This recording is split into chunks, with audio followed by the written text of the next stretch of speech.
What's up with it? We are back with y'all, and what is the topic of discussion? Oh, we always got a good one. But this one today, people always ask us, back when we was witnesses, y'all don't celebrate Christmas, y'all don't do holidays. What do y'all do? And we have fun. What do we do?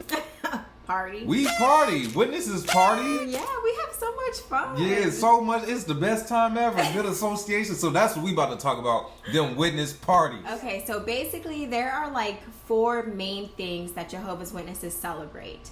And that is, we don't do birthdays, okay? So they do anniversary parties, wedding parties, and graduation parties are like huge in a Jehovah's Witness community. Yeah. Yeah. And then they have like random themed parties and things like that. Like formals. Remember the formals they would do? Yes, yes. We did formals. But wasn't it usually like in celebration of like an anniversary party or just a random themed It would party? be like random formals. I remember Ace used to do the poetry slams back when when we all went to the hall. Yeah, poetry slams was big where we was at. That's right. And it's skating parties. They would go skating and throw like skate parties. Yeah, there was just always like an excuse to try to get together and like get all the young kids together. Yep. Picnics, like summer picnics were a huge thing. That's right. That they would get together at parks and do like a cookout or whatever. Yeah, volleyball, kickball sometimes. Right. I personally have an experience. And baby showers. That's right. Yeah, baby showers too. But I did a huge graduation party. Like my mom threw me a really big graduation party, and it was graduation from high school because you're not supposed to do like prom or homecoming. So a lot of people used like their time of their graduation party to make it like a formal, and that's what I did. So my mom booked it at this hotel, and it was in the ballroom. It was like a really nice party, and there was like over 200 people there, and we had a photo booth, like all this stuff, and a DJ. Yeah, definitely, she went all out. But the thing with parties, there's a whole bunch of kind of guidelines that you have to stick to as a Jehovah's Witness. Yeah, culture rules, basically. Exactly. That made me think of something. My grandmother threw my sister a graduation party. My sister never got baptized to this day. Like, she still go to the hall and stuff, but I could tell my sister doesn't 100% agree with everything. For one, she still talk to me. My mom do too. But anyways, I remember not that many people showed up to the party because my sister's not baptized. Everybody is so nice to my sister at the meetings and everything, but a lot of people didn't show up because, she's not official witness. But like the people that grew up that are close to our family, like they showed up and it was cool. But that made me think of that. But back into the guidelines, this is where it gets interesting. Right. So basically, regardless of whatever kind of party it is, which now that I think about it, like Jehovah's Witnesses really do find a lot of excuses to like get together and for all the young people to like associate together, because I'm thinking back and I'm like, man, I was super booked as a Jehovah's Witness. Like I was always doing something. Yeah. But one thing about the Jehovah's Witness parties is there has to be chaperones there as well. So you can't have like a young kid party and there not be older adults there without getting in trouble. And it's usually somebody that has some type of standing in the congregation. Yeah, an elder or a ministerial servant. Absolutely. Yep. That's bogus. But even if it's not an elder, because I remember this couple, they threw a party and it was like right before New Year's Eve, and I remember they had gotten counseled about it because there was like, we were all there, it was like all these young people, and he was actually a DJ, like getting into DJing and stuff. Yeah. And he was good at it, and we just all got together. It was just friends, but because it had been posted like on social media or something, where 2 grown adults took a shot, they got in trouble for that. Oh yeah, we'll get into that because the list goes on with these bogus rules. So yeah, but what I was saying is that he was a ministerial servant, and like, they still got in trouble, kind of, because it didn't hold no standing for real. Right, exactly. That's crazy. So even if you are just a ministerial servant, like there still can't be like weird things happening there.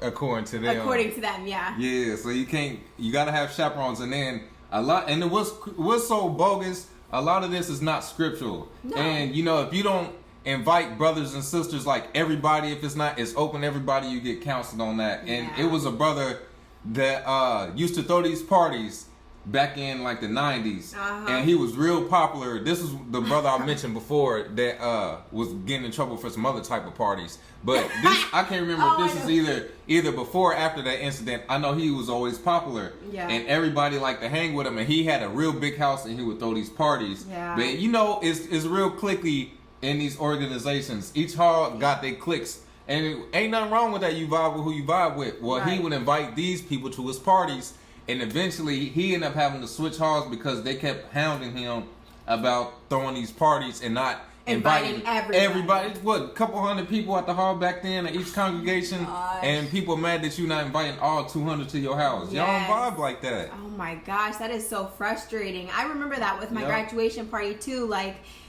the first people that went on our list was like our close family, and then everybody from the Kingdom Hall, like from our home Kingdom Hall, had to be invited to my graduation party. Because like, these are your brothers and sisters, right? Yes, and because they've known you your whole life, so you can't just. And if you're inviting like the majority of the Kingdom Hall, you can't like single out anybody, so you have to invite all. It gets like that. Yes. Moving on, another rule that's not scriptural, so to speak, but it's very enforced. Dress and grooming. When you go to these parties, now when you think party, you think, you know, Jersey Shore, like in my era, like the Roscoe Dash, Travis Porter era, the Brick Squad era, like you in the but it's very corny.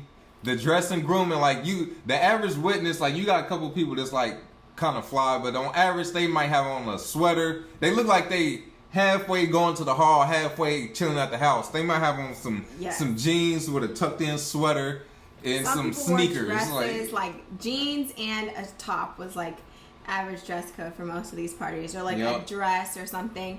But we're just gonna talk about like JW parties, okay? Ones that are supposed to be JW, by the lines, and later on we'll get into the other kinds of parties. Because don't nobody in religion really follow the rules. Let's just be real. But man, those parties, when I tell you, the first party that I remember going to, I used to hate going to like Kingdom Hall parties because they were cringy. Terrible. Like nobody danced for one, so the music sucked. Like nobody wanted to dance. There was games. A lot of times there was like Bible games. Nobody wants to play Bible games. Okay. Yeah, there was always some Bible games and that stuff used to be annoying. And then a lot of the mix, like if you were a younger person, a lot of the mix was older people. So you didn't, you know.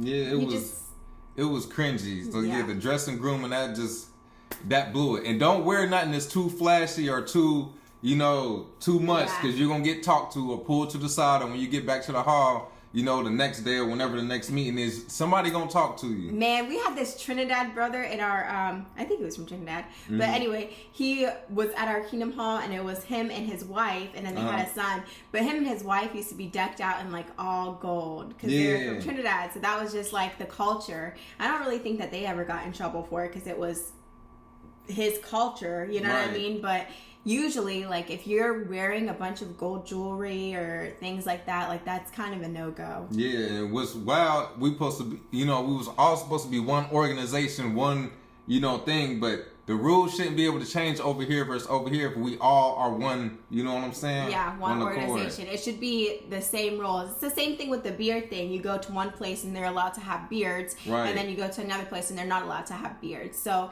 it changes with like where you are regionally. No, back to how we were mentioning, how music is at parties and how most parties got a certain vibe to them. Yeah. Different at witness parties. Very. Now, when it comes to the music, you can get a lot of trouble for this. Now, rap music is frowned upon around Jehovah's Witnesses. Low-key R&B music, too. It's like rap and R&B. Black music, pretty much. Basically. Now, and what's wild is a lot of people listen to rap. You just got to kind of do it on the low or know who to talk about the latest music with. Now, back into the whole thing. Now, you cannot really get away with playing rap music like that. Or you can play what they call bubblegum rap. Will Smith, get jiggy with it. Like, you know what I'm saying? Stuff that don't nobody really want to listen to. You know, parents just don't understand. R. Kelly, Step to the Name of Love. Yeah, and they probably don't play that no more.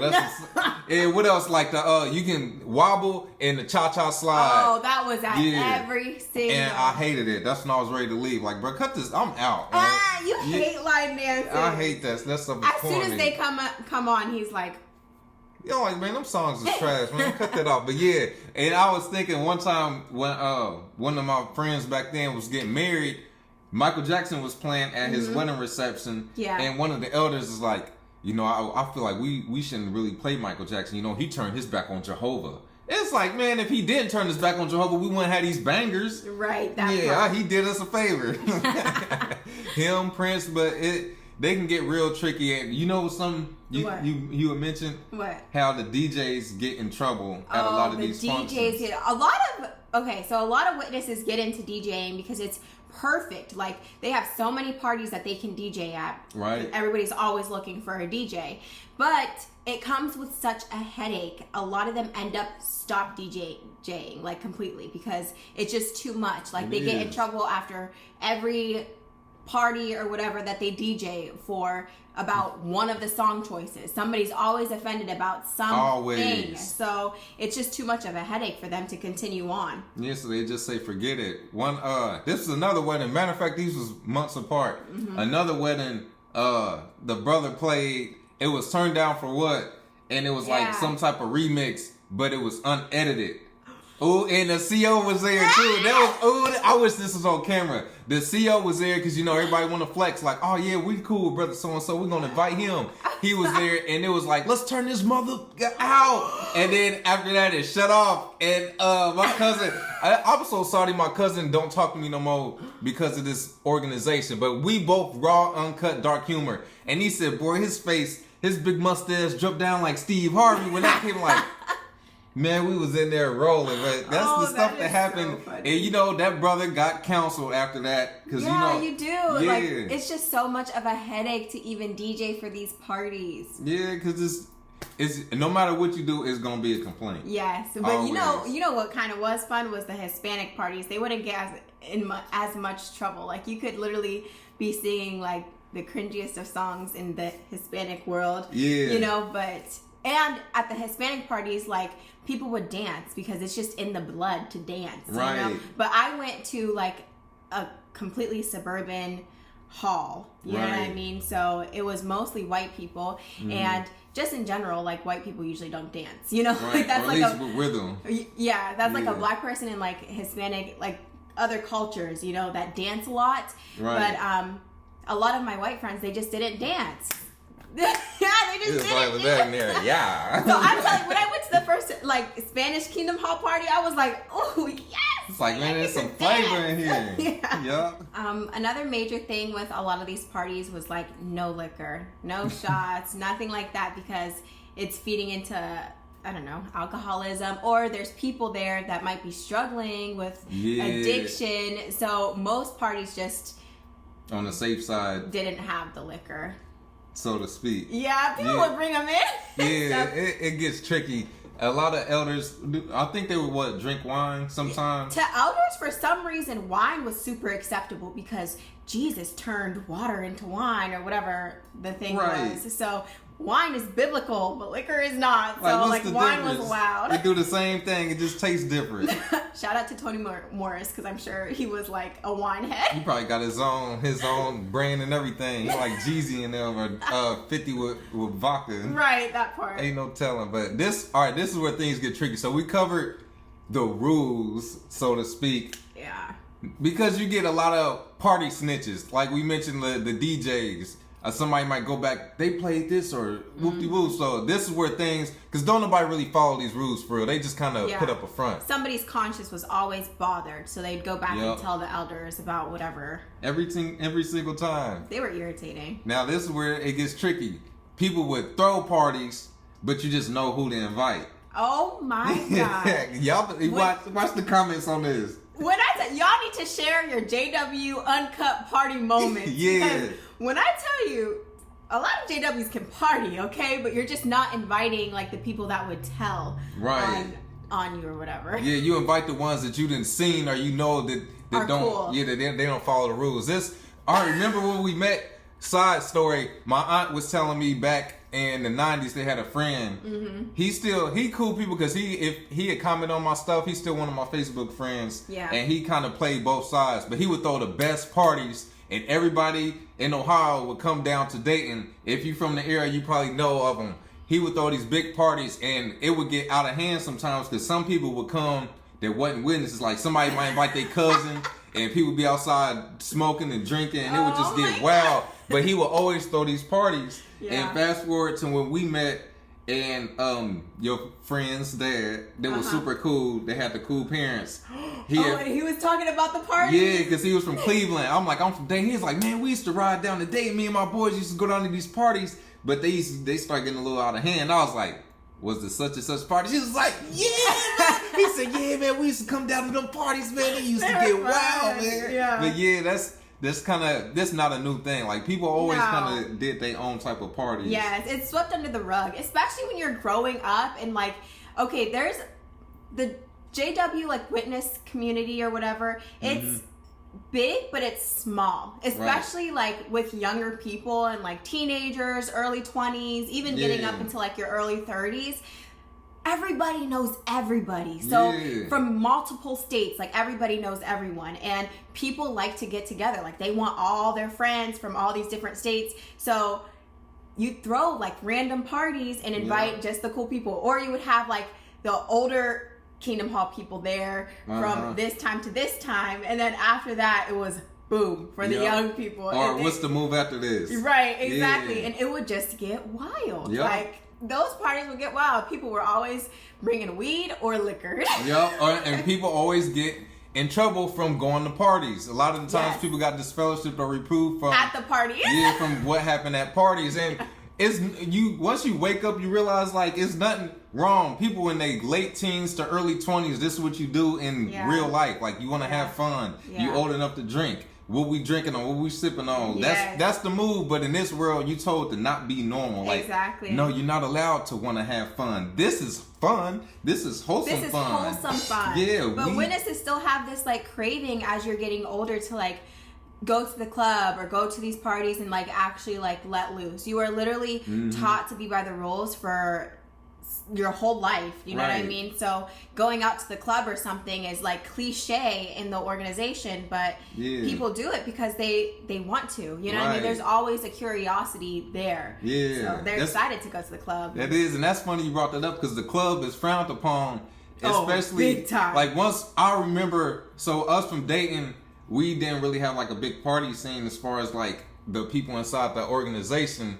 And once we start meeting people from Columbus, they from a real big city, so they would go to clubs, and we're like, club? Y'all go to clubs? Yeah. Like that was different. Crazy. Like, but that's something that's kind of frowned upon. But witness partying is very cringy. That's what it is. It's very unique. Yeah, the actual witness parties. The other parties were fun. Yep. And I'm sure people in the comments drop all of y'all experiences because y'all be having some good ones. Yes, and we love reading them, and I think these ones are going to be so funny because I know everybody's been to like a wild witness party. Yeah, I know everybody got a story, and you know we've been having random witnesses jump in the comments.